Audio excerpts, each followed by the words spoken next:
नमस्कार मित्रों, मैं धनेश्वर महतो। मोदी सरकार में जानवरों के साथ भी ऐसा सलूक नहीं होता होगा, ना ही किसी ने किया होगा जो वर्तमान में मोदी सरकार ने मजदूरों के साथ अभी कर रहा है। जैसे देखने को मिल रहा है, मजदूर दिवस के ऊपर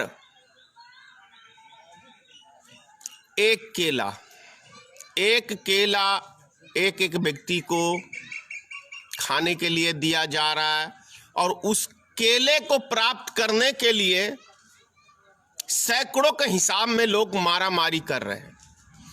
तो इससे आप अंदाजा लगा सकते हैं कि कौन सा राष्ट्र का निर्माण मोदी सरकार करने जा रहा है। इससे आप लोग अंदाजा लगा सकते हैं कौन सा मेक इन इंडिया बनाने जा रही है भारत सरकार, इसका अनुमान कर सकते हैं। कौन सा हिंदू राष्ट्र का निर्माण करने जा रही है मोदी सरकार, इसका आप अनुमान कर सकते हैं।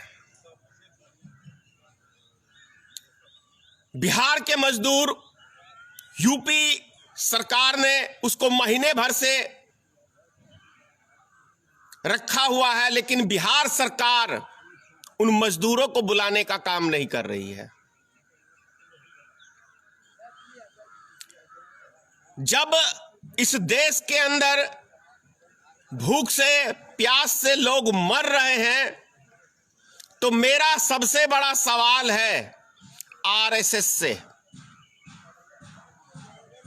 युवा वाहिनी, बजरंग दल, विश्व हिंदू परिषद, कहां मर गए भाई हिंदू के ठेकेदारों? क्या अभी तुम्हारे अंदर हिंदुत्वता की भावना नहीं है? ये गरीब मजदूर जो अभी भूख प्यास से मर रहे हैं, क्या ये हिंदू नहीं है?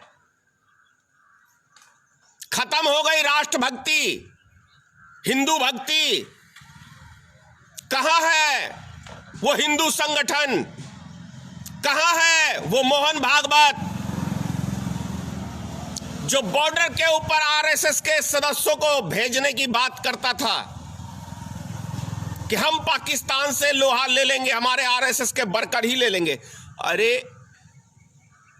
बॉर्डर पे बाद में ले लेना, आज जरूरत है गरीब मजदूर। कम से कम हिंदू के ठेकेदार बनते हो तो हिंदू की ही रक्षा कर लो। जो मजदूर मरे हैं अभी तक, वो मजदूर हिंदू थे। जो भूख प्यास से पैदल चल के आ रहे हैं, 90%, 99% कहूंगा हिंदू हैं। कहां है हिंदू की भावना? क्या इलेक्शन के टाइम के अंदर जय श्री राम पैदा हो जाओगे वोट बैंक की राजनीति करने के लिए? कहां है नरेंद्र मोदी का वो भाषण, सबका साथ सबका विकास? तो क्या मजदूरों के साथ मोदी जी आपका साथ है? चाइना से, विदेशों से तो फ्री में आप वीआईपी आदमियों को लाए, एरोप्लेन में बिठा के ले, विदेशों से लाया गया फ्री के अंदर। लेकिन हमारे गरीब मजबूर व्यक्ति कह सकते हैं हम, जिनके पास खाने को नहीं है, तो वो रेलगाड़ी का किराया कहां से बेयर करके अपने घर को आएंगे? आप वसूली कर रहे हैं, ऐलान करते हैं कि फ्री में हम मजदूरों को घर पे छोड़ेंगे, बाद में आप कहते हैं कि आपका राज्य सरकार किराया उसका चुकाएगा। तो क्या गरीब मजदूरों के साथ आप खिलवाड़ नहीं कर रहे हैं? उनकी जान के साथ खिलवाड़ नहीं कर रहे हैं?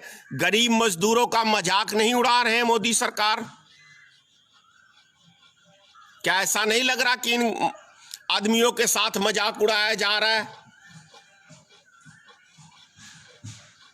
गुजरात के अंदर जिस तरीके से देखने को मिला पुलिस प्रशासन का रवैया कि 4 तारीख से लॉकडाउन और गाड़ियां चलाने की बात की गई थी और गुजरात सरकार ने 3 दिन पहले ही कह दिया कि आप लोग गुजरात को खाली कर दो, नहीं तो मैं गुजरात से आप लोग को जाने नहीं दूंगा, खाने की सुविधा नहीं दूंगा। उन पुलिस प्रशासन के ऊपर मोदी सरकार ने क्या एक्शन लिया? गुजरात सरकार ने क्या एक्शन लिया? क्यों नहीं अभी तक मोदी सरकार ने जिन पुलिस वालों की लापरवाही के कारण से लाखों मजदूर यूपी, बिहार, झारखंड के तमाम राज्यों के बॉर्डर पे के ऊपर आके फंस गए और उनको दूसरे राज्यों में जाने की इजाजत नहीं दी जा रही है, तो इसकी जवाबदेही उनमें जो भूख प्यास से मरेगा व्यक्ति, उसकी जवाबदेही केंद्र सरकार, राज्य सरकार अपने ऊपर क्यों नहीं लेगी? एक एक मजदूर की जान की कीमत का हिसाब किताब मोदी जी इसी पृथ्वी के ऊपर आपको चुका के जाना है। जो मजदूर, गरीब, निस्सहाय आज खाने के बिना भूख प्यास से तरस के मर रहे हैं, उसकी हाय मोदी जी आपको लग रही है, योगी सरकार आपको लग रही है, नीतीश कुमार आपको लग रहा है। यही है स्वर्ग भी, यही है नर्क भी। तो यहीं पे आप लोग को भुगतना है। जिस तरीके से हमारे गरीब मजदूर व्यक्तियों के साथ ये हिटलर की सरकार, कंस की सरकार, कंस कहे तो कोई बुरा नहीं होगा, कंस के राज में भी मजबूर व्यक्तियों के ऊपर बहुत अत्याचार होता था। आज मोदी राज में भी, योगी राज में भी, नीतीश राज में भी गरीब मजबूर आदमियों के ऊपर बहुत अत्याचार हो रहा है। तो ये सरकारें हिटलर के नाम से संबोधित करे तो कोई बुरा नहीं, कंस के नाम से संबोधित करे तो कोई बुरा नहीं होगा, क्योंकि ऐसा रोल आपका अभी तक देखने को देश की जनता के प्रति मिल रहा है। यूपी के अंदर देखने को मिला, एक व्यक्ति ने शिकायत कर दी प्रधान की, उसके खिलाफ देखने को मिला प्रशासन में शिकायत हुई, उसको बेदर्दी की तरह से प्रशासन मार रहा है। क्या ऐसा लग रहा है कि भारत का जो पुलिस प्रशासन है, इनके अंदर कहीं भी मानवता छलक रही है यार? ये मानव के बच्चे हैं, ऐसा लगता है किसी शैतान के बच्चे हैं ये, और शैतान का साथ दे रहे हैं ये पुलिस प्रशासन के लोग। किसी भी एंगल से इन पुलिस प्रशासन का रोल भारत के अंदर, कह रहा हूं पूरे भारतवर्ष में, इक्का दुक्का पुलिस प्रशासन का मैं कह नहीं सकता, लेकिन क्योंकि उसमें भी अच्छे लोग होते हैं, लेकिन अभी जो इस 6 साल के अंदर पुलिस प्रशासन का एक रोल देखने को मिल रहा है पूरे हिंदुस्तान के अंदर, तो किसी जल्लाद से कम रोल नहीं है। जल्लाद मतलब समझते हैं ना, उसके ऊपर कोई दया धर्म नहीं होता है, फांसी पे जल्लाद को लटकाना होता है तो लटका देता है। तो वही रोल पुलिस प्रशासन अभी इस देश के नागरिक के साथ कर रही है। नागरिक, इस देश की नागरिक की सुरक्षा के लिए पुलिस प्रशासन को, लॉ एंड ऑर्डर को कायम करने के लिए बहाली किया जाता है, लेकिन सारे लॉ एंड ऑर्डर और पुलिस प्रशासन का रोल बहुत ही शर्मनाक है अभी देश के अंदर, कह सकते हैं हम। ऐसे स्थिति में भी पुलिस प्रशासन की चांदी। और दूसरी चीज, केंद्र सरकार ने जो अभी दारू खोलने की, ठेके खोलने के लिए जो रेड जोन है उसके अंदर भी इजाजत दी है। क्या कमाल की बात है, कमाल की बात है केंद्र सरकार की, राज्य सरकारों की। भाई दारू इस समय में कौन पिएगा बेचारा? दारू कौन इस टाइम के अंदर पी सकता है? जिनके पास पैसा होगा, वीआईपी नेता, वीआईपी लोग, इनके लिए दारू के ठेके खोले गए हैं।